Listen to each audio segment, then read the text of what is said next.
Hey, good morning, good afternoon, good evening to you, whatever time of the day you find yourself tuning in, listening to this particular message, watching this video. Good day to you. My name is Jerrie'Me Wright, and today is actually December the 23rd, 2020. We are now 2 days away from Christmas, and I'm signing on today, which is Wednesday, just as a follow up from yesterday's video. Yesterday's video was basically about Kershaw County Sheriff's Office and Officer Brian Clark, who was actually called out in November to get the information concerning stolen medical records. I was actually reporting that I had some medical records from a doctor's office I just left, and those particular records came up missing when I came uh, to look for them and to put them together in a folder. Therefore, I called to make that report, and I just wanted to follow back up concerning that. There are actually a number of things I need to say and make clear on this video, and prayerfully I can recall and remember all of them as I go through. But nevertheless, I picked up his report from the police station on December the 21st, and I believe, dealt with his wife, who actually gave me a number whereby I could reach him that particular day. So I not only went to the police station on the 21st to pick up a police report, but I also went to the police station on that day to make another report whereby I had medication, pain medication that was stolen out of my car. And the last time I actually seen this particular medication was at 186 Roy Truesdale Road in Lugard, South Carolina. Therefore, I wanted to make that report to him to let him know that basically, from his first report until now, this is what occurred. And that particular day, I ended up having to call 911 again because the non-emergency number that his wife gave me, no one called after 5 hours. Therefore, I went back to the last place I saw this medication and called 911. Upon calling 911 and the operator getting my information, operator 918 actually, said that someone will be dispatched out there. And I believe he came out there and he rode around the whole complex. And when he got to my car, he didn't stop, but he continued to, proceed out of the apartment complex, which was very sketchy and skeptical for myself. Therefore, I actually followed him to the police station, which was right down the road. And when we got to the police station, he came up to me, to my car, and basically told me he could not write police reports for me. So, in the back of my head, I'm like, okay, you can't write police reports. Like, what? Like, Lord have mercy. So, long story short, he told me that he would call his supervisor, and whether this man was his supervisor or not, I'm not sure. But Mr. Kyle Hewitt basically came up to me and we actually talked. He asked what was going on. I told him that I had a prescription of morphine 30 milligram capsules that I just got filled, and these particular medication that I just got filled, um, I actually could not take them actually because they were causing my heart to palpitate. And because they were causing my heart to palpitate, I told my mother, and she actually agreed with me that, it would be best not to take this particular medication. So that was the agreement that I made with her, that I would not take this particular medication for this particular month. And lo and behold, the last time I see this particular medication is December the 19th, 2020. So it was Saturday, the last time I seen it. So Sunday, I actually did not even, take the medication because that was the agreement. Therefore, being that that was the agreement, I didn't take it. So Monday morning, someone just told me to check my bag, and I checked my bag, and the medication is gone.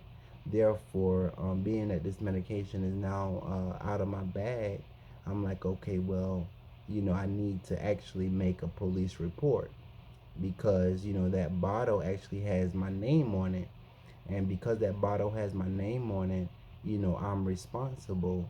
And upon talking to Officer Brian Clark and Kyle Hewitt actually told me I'm not responsible for that particular bottle. Um, you know, and although he told me I'm not responsible for that bottle, I feel as though I felt as though, and I still feel as though I'm responsible for that bottle because it has my name on it.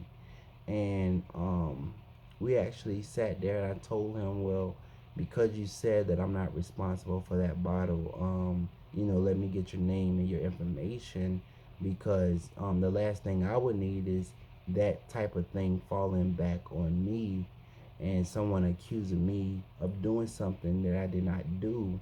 Um, you all, my subscribers, those of you who have been subscribed to this particular channel for some time, may have actually saw, the video that I created, the truth about 2020 in my life personally, and the strange things that have been going on. And in those particular videos, I did not divulge everything that was going on, but some of those things that I divulge are actually, what he has in the first report as far as my car is concerned. So in that first report, he did, say he did say that he felt as though I have psychological issues. He believed that I have psychological issues. He believed that I have psychological issues or whatnot, which is fine with me. I mean, you can feel any way that you desire to feel about Jerrie'Me. That doesn't bother me, and that does not make me lose any sleep. In fact, I'm going to sleep like a baby. Yet and still, he said this in his report, and I'm like, okay, well, this is something you're saying you believe in your report. Yet and still, when you ask me about how long this been going on, and I tell you, well, this been going on, now about 3 years, and these I stayed, in this particular house for over 10 years and never had a problem, but yet and still I tell you that the time frame whereby these things have been happening since we have a new neighbor. You don't put that in the report, but you believe I have psychological issues in the report. So I find that to be funny and sad at the same time, because you know you actually not doing what you're required to do as an officer, and that is to find out the facts. I mean, you believing I have psychological issues is nothing to do with, me reporting to you that someone stole my medical records, and at the same time someone has been stealing medications uh, out of my bottle. And this month, someone actually stole the entire bottle of medication. Therefore, being that I do believe in making sure being safe for nothing and being careful for nothing, as my grandmother will always say, um, this kind of stuff, you have to actually kind of be transparent with, and you actually have to cover yourself, even when you don't have someone like the police to do it for you. You actually have to cover yourself. I recently heard this sermon, I believe by Apostle Murray out of Texas, and in that particular sermon, he actually said the success of the Fowler depends on the secrecy of the trap. The success of the Fowler depends on the secrecy of the trap. And for those of you who do not know what a fowler is basically someone who is a professional bird catcher. And the statement goes, the success of the fowler depends on the secrecy of the trap. And I know at times we may think and believe that we have people who are there for us and honest and actually have our best interests at heart. But truth be told, not everyone is for you. Not everyone wants to see you succeed. Not everyone wants to see you move forward in life. And there are actually those who are around you that actually would love to see your demise. And because that is the case, I took serious to that word that there are actually people, even within my circle, who are actually, keeping secrets whereby Jerrie'Me can walk and fall into a trap, but because of that word, I am going to be even that much more cautious about what I do, where I go, and who I say what to, because there are individuals who you basically just cannot trust.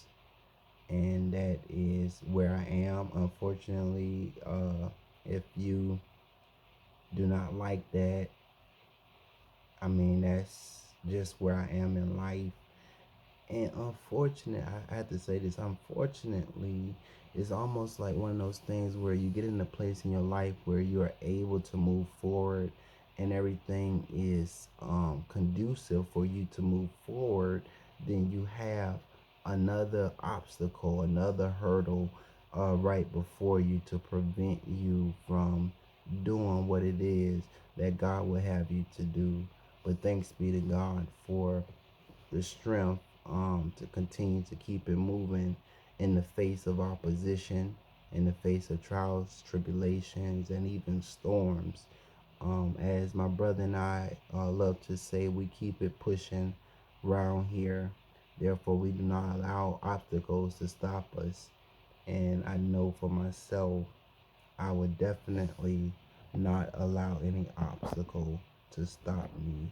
Amen. Y'all take care and continue to be blessed.